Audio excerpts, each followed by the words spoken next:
For me personally, I think I can't help but fall in love with the powwows, where we get a chance to see so many things come together. You realize it's this amazing, colorful pageant. At the same time, you realize you're watching dances that have literally been done 1,000 years ago. So you feel transported back in time to a culture that has played such an important role in shaping who we are today, what our state is today, and hopefully what our future will be as well. A powwow is a social event, and it's a celebration that Native people have. It's a gathering together of individuals of all nations normally. It's a celebration just of dance and song. Prior to them classifying them as powwows, they were called gatherings. And the term powwow, my understanding, was coined by Buffalo Bill Cody. He did the gatherings prior to the turn of the century where they had these Wild West shows. Powwow is equivalent to a gathering of Native people and those wishing to participate in a variety of different events.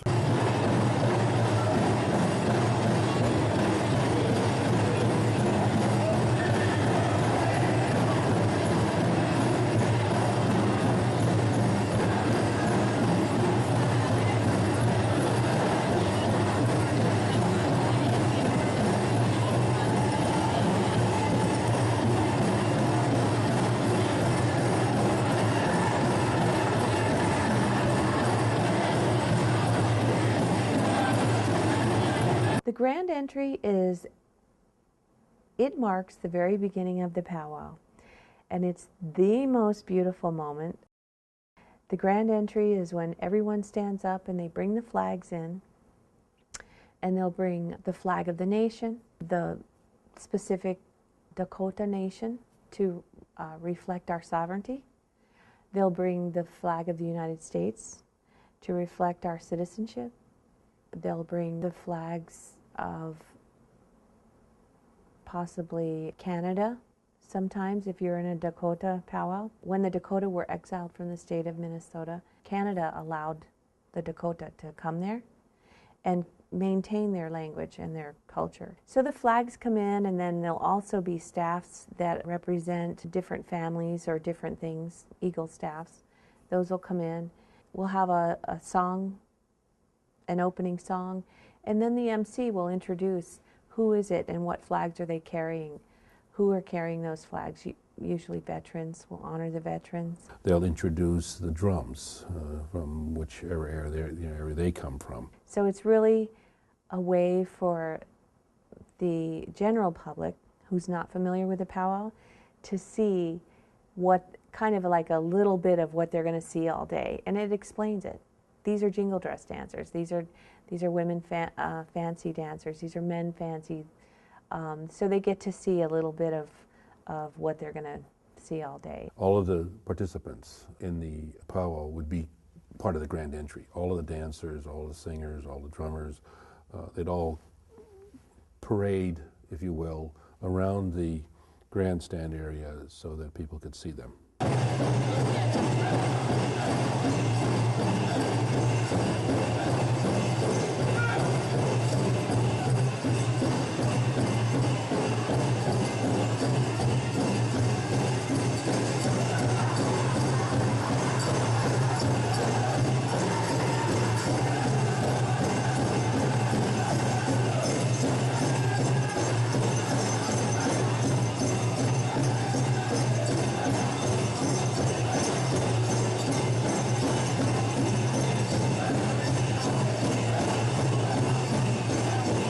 It's a beautiful, probably 30-minute grand entry at our powwow, but they can have thousands of people.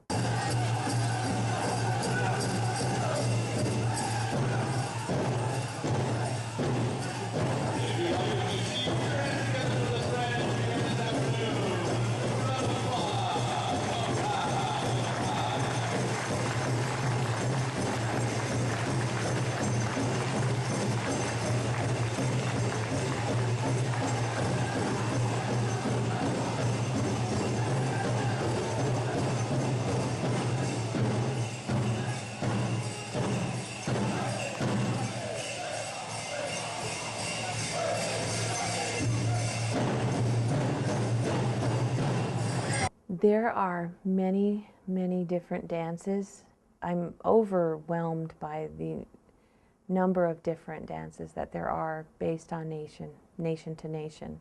The traditional powwows always started with the grass dancers coming in. The grass dancers emulate the movement of the grass on the prairie, and they also emulate in their movements, they go back like this, and so they would dance first and they would flatten the grass, the prairie grass down, so the other dancers could come in. One of the most beautiful dances is the fancy shawl. And the fancy shawl dance emulates the butterfly. It's usually done by young girls because it's very taxing. It's a lot of really fancy steps. But the idea is that the butterfly, in Dakota we call that kimamana. The butterfly has a very specific life cycle. And we, as Native people, we recognize the stages of life, and we even celebrate those rites of passage into all those different stages of life. So this dance, it represents that and how important those different stages are, how we go from being a youth to a grandma and the stages in between. I've heard it said too that the fancy dance is a dance for our elders, because almost everything we do, we have a consideration for our elders, but this dance makes them feel vibrant and youthful. It's a very beautiful dance.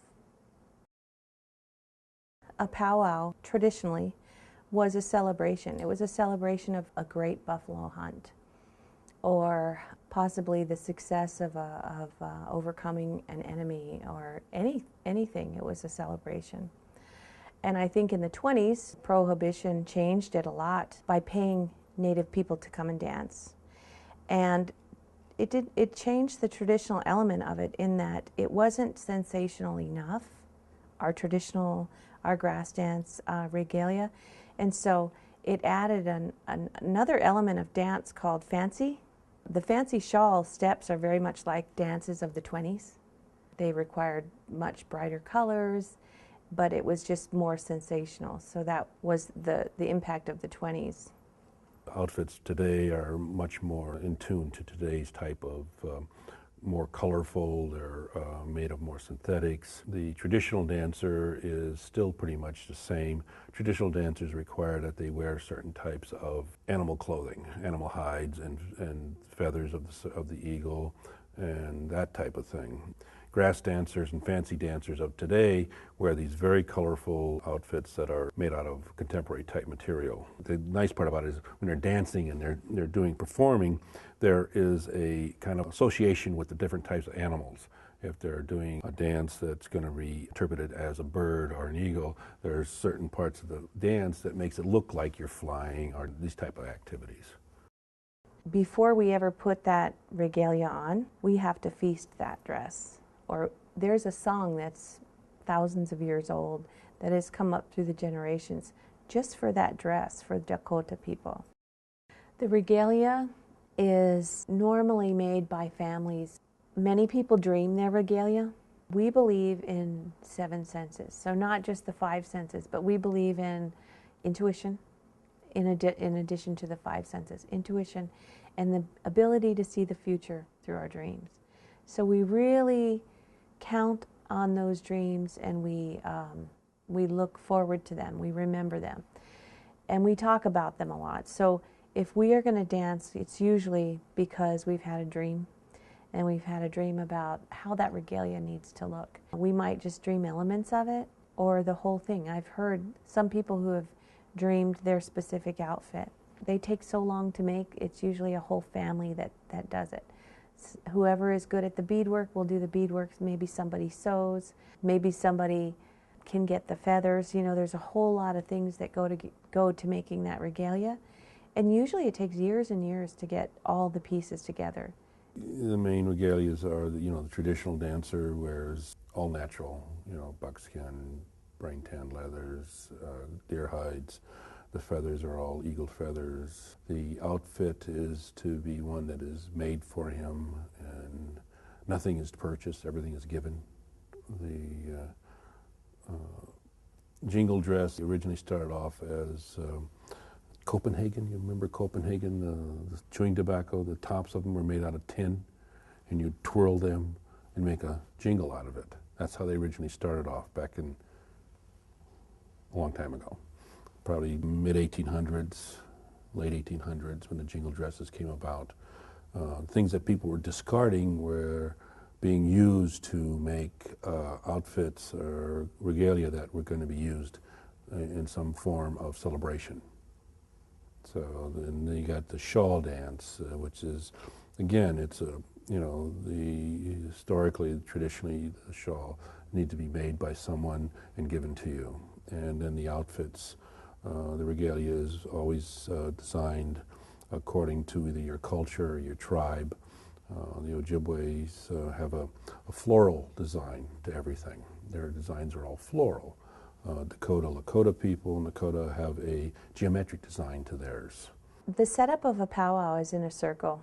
As Native people, we have this value of circular life. One thing that we do impacts the next and always continues to come around. The philosophical beliefs we have is based on the four directions, the four seasons, the four elements, and everything is in a circle. The world, the earth is in a circle. Everything goes around, comes around kind of concept. Every single element of the regalia, every single element of the setup is sacred in its own way. The purpose of a powwow originally was, it was created during the Prohibition and a way for people to get together and see something exciting.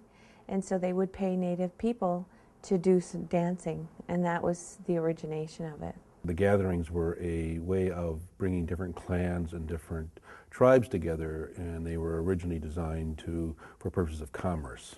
They brought individuals in to look at you know, what the other wares they had, whatever services they had to do. When all the different tribes from the different areas would come together, they would be able to trade their goods and offer some of the benefits of other parts of the country.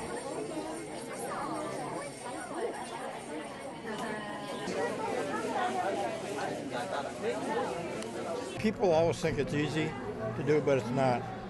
You have to keep track of your inventory. Sometimes you run out of stuff and it's hard to replace because every piece is individual. When you get pieces, they don't always the same thing. Usually tie quite a few into the hair, so you know. And these come in and out. These you can take out. You squeeze the little bead right here, and then you just go like that and pull it out. My name is Tim Brown.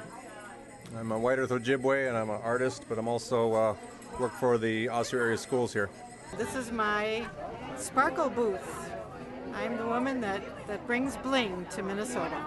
The camaraderie, the amount of respect that individuals get from participating, the feeling of being part of and belonging.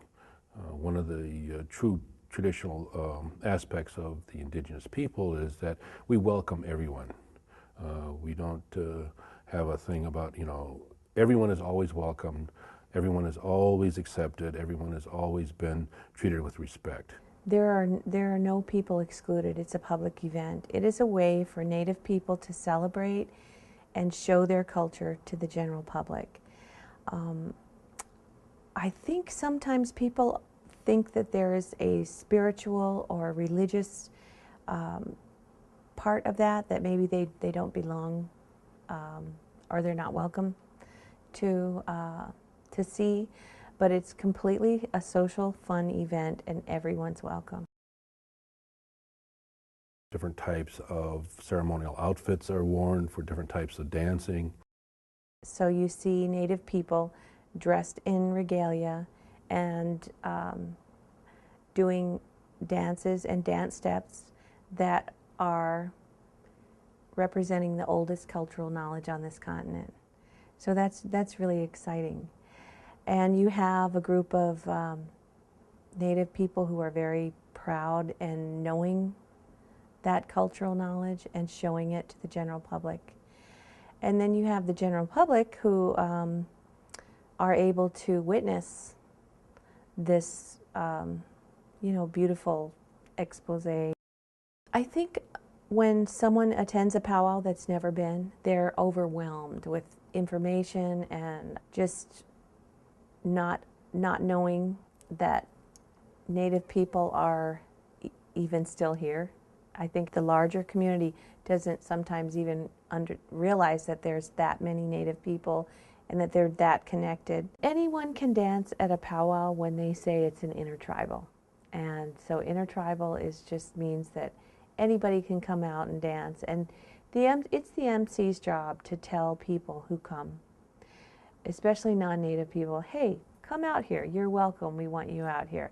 And it's really the MC's job to set a really comfortable climate for everyone who's there.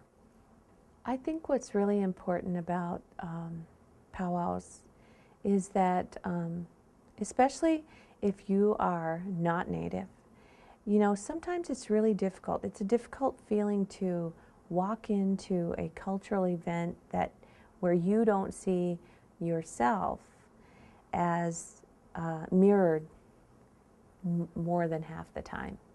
You know, it's hard to walk into a setting like that.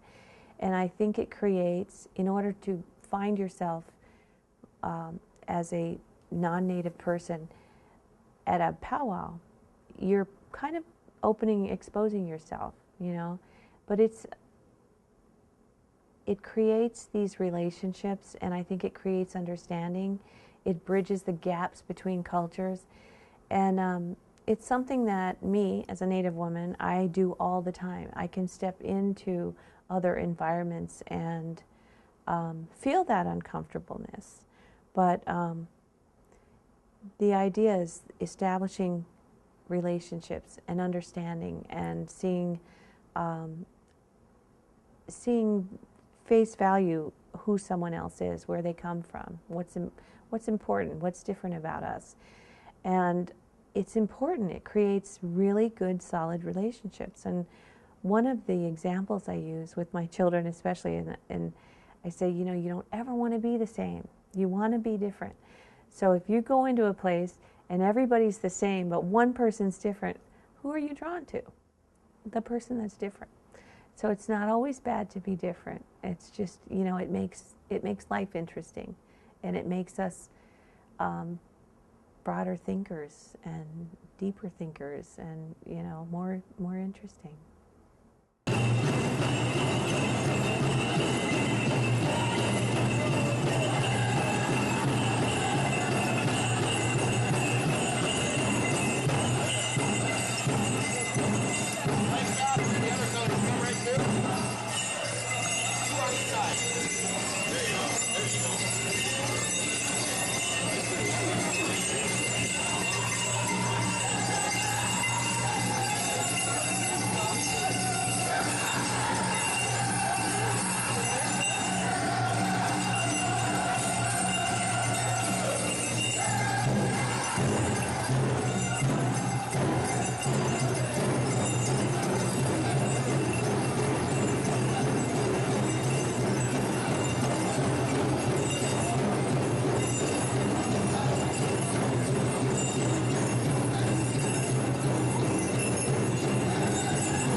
I'll probably be doing this till I drop dead. Yeah.